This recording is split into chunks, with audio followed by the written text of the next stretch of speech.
दीदी देखो, सास बनना आसान नहीं है। कहने को बहू आ जाती है, लेकिन सारे घर में हक ऐसे कर लेगी जैसे तुमने तो इतने साल से घर के लिए कुछ किया ही ना हो। और नहीं तो क्या, मेरी वाली ने तो घर का नक्शा ही चेंज करवा दिया था। कहती है खिड़की यहाँ नहीं वहाँ करो, दरवाजा इस दिशा से खोलो और न जाने क्या क्या। अरे बताओ, 20 साल से क्या मैं गलत खिड़की दरवाजे के साथ रह रही थी? तभी वहाँ बेटी आ जाती है। हाँ माँ, और पक्का भाभी आने के बाद तो मेरा हाल बुरा ही होना है। तुम हर बात पर मुझे इग्नोर करोगी। हे भगवान, इतना सब कुछ होता है बहू के आ जाने पर, मुझे तो पता ही नहीं था। अरे एक हमारा जमाना था। अरे हमारा जमाना तो भूल ही जाओ कि सास के हाथ में कमान होती थी और हम कठपुतली। जीवन भर कठपुतली ही रहना है, पहले सास की और अब बहू की। खैर, मुर्गे की अम्मा कब तक खैर मनाती। हो जाती है बेटी की शादी और घर आ जाती है प्यारी सी पल्लवी। माँ जी चाय लीजिए। सास जो कि पहले से डरी हुई थी, हाँ हाँ लाओ लाओ, लेकिन चाय पीते ही थू, अरे इसमें किरकिरा सा क्या है? चाय में चीनी तो है ही नहीं। माँ जी वो ये बता रहे थे कि आपको शुगर की बीमारी है, तो मैंने चीनी की जगह गुड़ का पाउडर डाला है, वो शुगर के लिए ठीक रहेगा। सास गुस्से से लाल हो जाती है। अरे नहीं नहीं, मैंने जीवन भर चीनी की ही चाय पी है, तो मैं तो चीनी वाली ही चाय पीऊंगी। तुम आई और मैं नियम बदल दूं? ऐसी सास नहीं हूं मैं, समझी?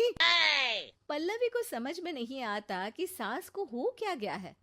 अरे माँ जी हुआ क्या है, आप तो भड़क गई। तभी वहां ननद आ जाती है।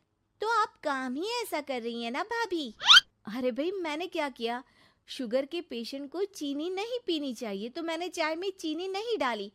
इसमें मुझे तो नहीं लगता कि मैंने कुछ गलत किया। भाभी पहली बात ये कि जबान चलाने की जरूरत नहीं है, क्योंकि हम लोगों को भी बोलना आता है। बाकी आपका क्या मतलब है कि हम लोग माँ का ख्याल नहीं रखते हैं? आपको ही सारी साइंस की नॉलेज है। पल्लवी समझ जाती है कि इन लोगों के दिमाग में बहू को लेकर धारणा गलत ही है, इसलिए वो बिना कुछ बोले वहां से चली जाती है। थोड़े दिनों बाद जब पल्लवी ड्राइंग रूम के पर्दे बदल रही थी, पंछी पन उड़ती फिरूं मस्त गगन में, आज मैं आजाद हूँ दुनिया के चमन में। वाह जी वाह, आजाद होना तो अच्छी बात है, लेकिन हम लोग भी गुलाम नहीं है। ये पर्दे किससे पूछकर बदले जा रहे हैं, जरा बताओगी? अरे सासू माँ, जब से आई हूँ सोच रही थी कि पर्दे ठीक नहीं है। पता है, पर्दे इतने हल्के हैं कि दिन में बाहर से पूरा घर दिखता है, लोग झांकते हुए रास्ते से निकलते हैं।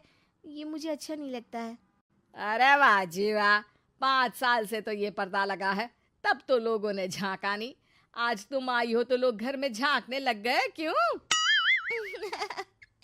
अरे भाभी, आपको ये तो नहीं लगता कि आप हीरोइन जैसी दिखती हो, या इतनी सुंदर हो कि लोग आपको झांक झांक कर देखते रहें?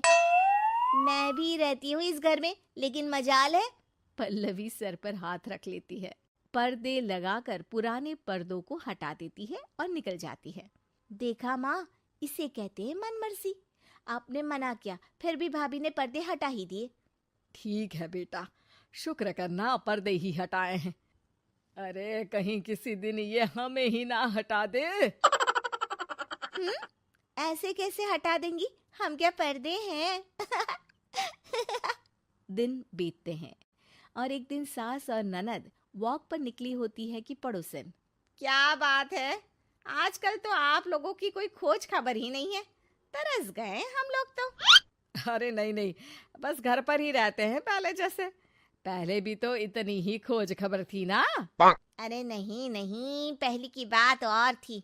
और बताओ बेटा, बॉयफ्रेंड से चक्कर चल रहा है कि खत्म हो गया? पहले तो पर्दे से दिख जाता था कैसे तुम सारा दिन टेलीफोन पर लगी रहती थी, कभी शर्माती कभी रोती। अब तो पर्दे भी मोटे लगा लिए तो कुछ ठीक से दिखाई भी नहीं देता। हाँ, अब नहीं मतलब कोई ना, होता है इस उम्र में। और बताओ बहन जी, बेचारी बहू से तो पहले रोज तानेबाजी होती थी आपकी। रोज देखती थी कैसे उस पर आप दोनों मिलकर बरसा करती थी। अब ठीक है ना वो? चल बेटा, ये औरत तो पागल हो गई है। अरे पागल नहीं, आदत हो गई थी। जब मन उबा तो आपकी खिड़की से झांक लिया करती थी। अब कुछ दिखाई नहीं देता तो। सास और ननद घर आती हैं, जहां बहू पर्दों को बदलने के लिए खड़ी होती है। अरे ये क्या कर रही हो? आपने ही कहा था ना पर्दे बदल देना। अब उस दिन तो उतारे थे, सोचा धोकर लगाऊंगी। आज सूख गए हैं तो लगा देती हूँ। तभी ननद चिल्लाती है, अरे नहीं नहीं भाभी, ठीक है ये पर्दे रहने दो। वो पर्दे कम, सीसीटीवी ज्यादा थे पड़ोसियों के लिए। समझ में आ गया अब आपको? हाँ हाँ, आ गया। अब जरा चाय तो बना कर ला दे। पल्लवी सास को चाय लाकर जैसे ही देती है, चाय पीकर सास झूमने लगती है और जमीन पर गिर जाती है। हाय रे भाभी, क्या मिलाकर पिला दिया माँ को, वो तो गिर ही गई। तभी बेटा डॉक्टर लेकर आता है। चेकअप के बाद डॉक्टर कहते हैं, ओ माय गॉड, इनका तो शुगर लेवल बहुत बढ़ गया है। क्या ये चीनी खाती है? हाँ डॉक्टर साहब, मैंने कई बार इनको चीनी की चाय और मीठा के लिए मना किया, लेकिन ये मानती ही नहीं। माँ को कुछ होगा तो नहीं ना? वो ठीक तो हो जाएंगी ना? अरे बहू की बात नहीं मानती तो क्या बेटी की भी नहीं मानती है ये? बेटा, आप नहीं रोकती अपनी माँ को चीनी की चाय और मीठा खाने से? बेटी क्या बोलती, उसे वो दिन याद आ जाते हैं जब उसने भाभी को इस बात के लिए भला बुरा सुनाया था। डॉक्टर के जाने के बाद, भाभी मुझे माफ कर दो, लोगों के कहने में आकर हम लोगों ने आपसे बहुत बुरा व्यवहार किया, जबकि ससुराल वालों को ये समझना चाहिए कि घर बहू का भी होता है।